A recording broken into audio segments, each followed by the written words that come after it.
নমস্কার বন্ধুরা, Indian stock market Bangla আপনাদের স্বাগত। আমি সৌভিক। আজকে 3 তারিখ, 3:30 জাস্ট মার্কেট বন্ধ হলো। একটা বিশাল বড় প্রতীক্ষা, অনেক দিন ধরে আলোচনা যে ডোনাল্ড ট্রাম্প সব দেশেতে ট্যারিফ লাগাবে, রেসিপ্রোকাল ট্যারিফ। সেটা কতটা, কোন দেশের, কোন সেক্টরের, কত ইত্যাদি ইত্যাদি প্রচুর জল্পনা। মিডিয়া সেক্টর থেকে শুরু করে সব জায়গায় একই কথা, কত লাগাবে এবং আলটিমেটলি স্টক মার্কেটের কি হবে। তো মোটামুটি কালকে রাত্রিবেলা দেখা গেল, আমি ভারতের হিসাবেই বলছি, আপনারাও জানেন 26% ট্যারিফ লাগিয়েছে, যেটা অনুমান করা হয়েছিল 25%।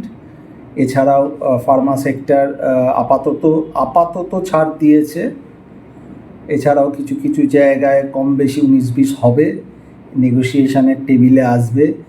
কারণ ডোনাল্ড ট্রাম্প হচ্ছে বড় ব্যবসাদার, সারাক্ষণ ব্যবসা করতে খুব ভালোবাসে বা পারে।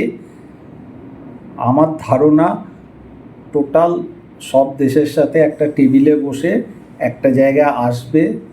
এই জায়গায় যা যা হয়েছে এটা সবে শুরু। এটাও হতে পারে আজকে রাতে নতুন করে আরও কিছু হয়তো ঘোষণা করতে পারে, এটাও একটা সম্ভাবনা আছে। কারণ ডোনাল্ড ট্রাম্প যখন যা ইচ্ছা হয়, যেরকম মনে হয় সেরকম কিন্তু টুইট বা ঘোষণা বিভিন্ন যা বলবেন করতে থাকে। এবার দেখতে হবে যে সারা বিশ্বের বিভিন্ন দেশের ওপর যে ট্যারিফটা লাগালো, তার এগেনস্টে সেই সব দেশ কি নতুন করে ট্যারিফ লাগাবে ইউএসএ। এইটাই হচ্ছে আমার মনে হয় এখন ভয়ের ব্যাপার বা দেখার ব্যাপার। আমেরিকা আপাতত যা করার তো করে দিল আপাতত। হ্যাঁ, এরপর আরও বাড়াতে পারে কি কমাতে পারে সেটা পরের কথা, কিন্তু তুমি আমাকে আগে মেরে দিলে বা ক্ষতি করলে, এবারে আমি রিয়াকশান নেব। ইন্ডিয়া কিছু করলো না করলো সেটা অন্য ব্যাপার, কিন্তু অন্য দেশ তারা কি করবে বা তারা কিছু করলো কি না তার উপর কিন্তু মার্কেট এবার দেখবে, মেনলি মার্কেট এবার দেখবে। অর্থাৎ ভোলাটিলিটি বাড়বে। কিন্তু আমার ধারণা ইন্ডিয়া মার্কেটের যা স্ট্রাকচার, যা বলে গেছিলাম, নিফটি ব্যাংক নিফটি যে লেভেল বলে গেছিলাম, এত বড় ইভেন্ট চলে যাবার পরেও কিন্তু ওই লেভেলের মধ্যেই এখনও মার্কেট কাজ করছে। গিফট নিফটি কি দেখাচ্ছে রাত্রিবেলা সেটা আমার কোনো প্রয়োজন নেই। আমাদের মেন দরকার হচ্ছে আমাদের মার্কেট, অর্থাৎ মার্কেটের যে জায়গায় আছে সেইভাবে আজকে যদি বলা যায় তাহলে নিফটি সকাল থেকেই মাইনাসে আছে, 82 পয়েন্ট মাইনাসে বন্ধ হয়েছে, 23,250, কিছুই নয়। বাইরের মার্কেট যেভাবে পড়েছে বা পড়ছে সেই হিসাবে কিছুই নয়। সেখানে bank Nifty 250 point plus, fin Nifty plus, mid cap plus, small cap plus. অর্থাৎ ইন্ডিয়া মার্কেট কিন্তু সেভাবে খুব যে এফেক্ট হয়েছে একদমই বলবো না, উল্টে বলা যেতে পারে অনেক ভালো পারফর্ম করলো আজকে। এই পারফরমেন্সটা কি ধরে নিয়ে যেতে পারবে দেখতে হবে। নতুন করে কোনো খারাপ সিচুয়েশান আসে কি না, ওই যেটা বললাম যে অন্য দেশ এবার কি রিয়াকশান নেয় তার উপর কিন্তু অনেক কিছু গ্লোবালি নির্ভর করবে। এছাড়াও কিন্তু আরও যে চারদিকে ছোট ছোট ছোট ছোট ওয়ার চলছে সেগুলো কিন্তু এখনও থেমে যায়নি। আর একটা কথা, অনেক দিন ধরে কিন্তু উত্তর কোরিয়ার কোনো মুভমেন্ট নেই বা নাম শোনা যাচ্ছে না। আমার ধারণা যখন তখন কিন্তু এবার উত্তর কোরিয়াও তার নিজের আবার যে স্বমহিমা, অর্থাৎ বিভিন্ন হুঙ্কার দেওয়া, এই করব তাই করব, এটাও কিন্তু শুরু হয়ে যেতে পারে, এটা আমার অনুমান। অর্থাৎ মার্কেট একটা রেঞ্জে আছে, ভয়ের জায়গা আছে। ভয় পুরো কমপ্লিট হয়ে গেছে একদমই নয়। হ্যাঁ, হতে পারে তাৎক্ষণিক মনে হচ্ছে যে এই তো হয়ে গেল, কিন্তু আমার ধারণা ভয়ে কিন্তু পুরোপুরি কাটিনি। আবার এই ভয়ে থেকেই কিন্তু অনেক কিছু কিছু জায়গা বটম তৈরিও করে, নতুন র্যালিও স্টার্ট হয়, এটাও ঠিক।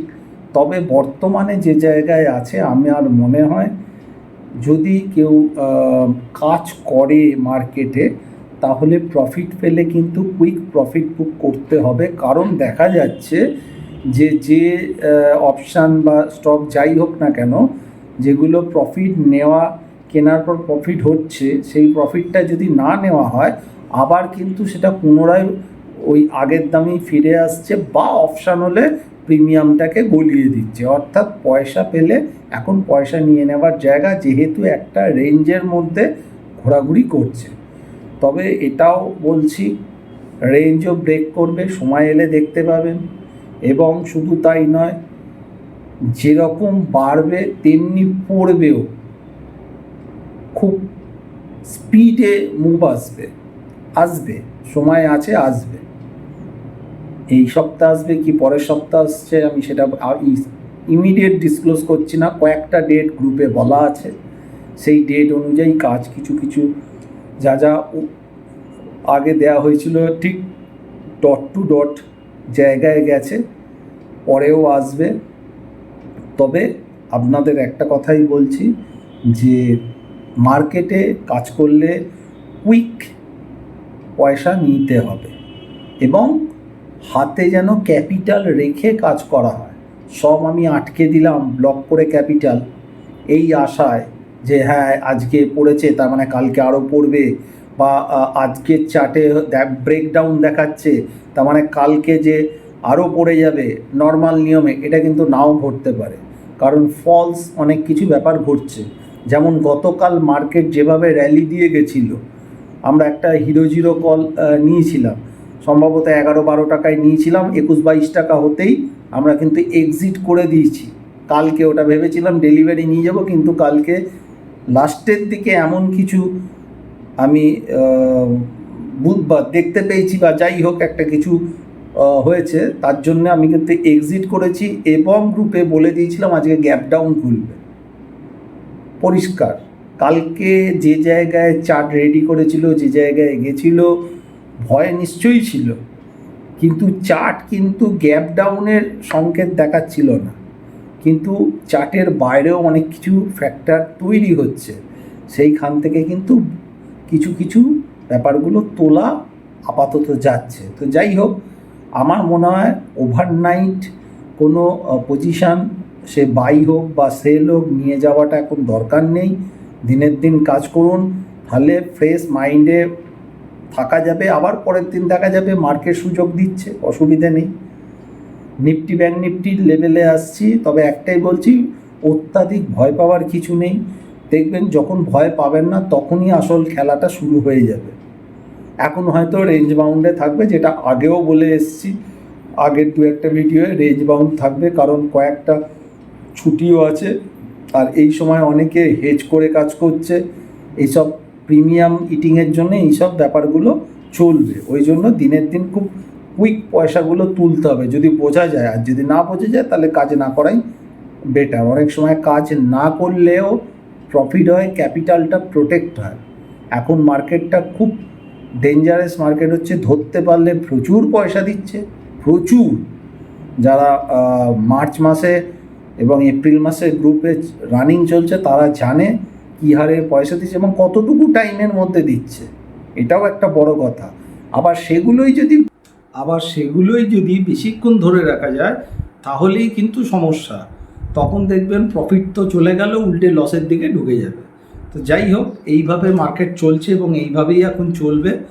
খুব তাড়াতাড়ি মার্কেট যে নতুন করে মুভ দেবে সেটা ইমিডিয়েট বলছি না, তবে হ্যাঁ সময় কিন্তু আসছে, তখন কিন্তু বড় বড় মুভ আরও দেখা যাবে। এখন একটা ছোট্ট রেঞ্জের মধ্যে ভোলাটিলিটিটা খুব বেশি হবে, তো মোটামুটি দেখা যাবে। তো আজকে নিফটি ব্যাংক নিফটির রেঞ্জ বলে দিচ্ছি, তার আগে গ্রুপ যারা জয়েন করতে ইচ্ছুক তারা হোয়াটসঅ্যাপ করবেন 9123952178, হোয়াটসঅ্যাপে যোগাযোগ করবেন, ওখান থেকে ডিটেলস বলে দেওয়া যাবে। এছাড়া জানেনই আপনারা, আর এটা হচ্ছে গ্রুপটা হচ্ছে এপ্রিল এবং মে মাসের এক্সপায়ারি অবধি গ্রুপটা চলবে। এছাড়া সিলভার গ্রুপে যারা জয়েন করতে চান তারা 1 মাসের, সেটা থাম্বনেলেই আছে, দেখে নিয়ে যোগাযোগ করতে পারে।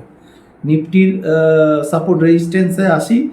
নিফটির মোটামুটি 23,250 যে জায়গায় আজকে ক্লোজ হলো কাছাকাছি।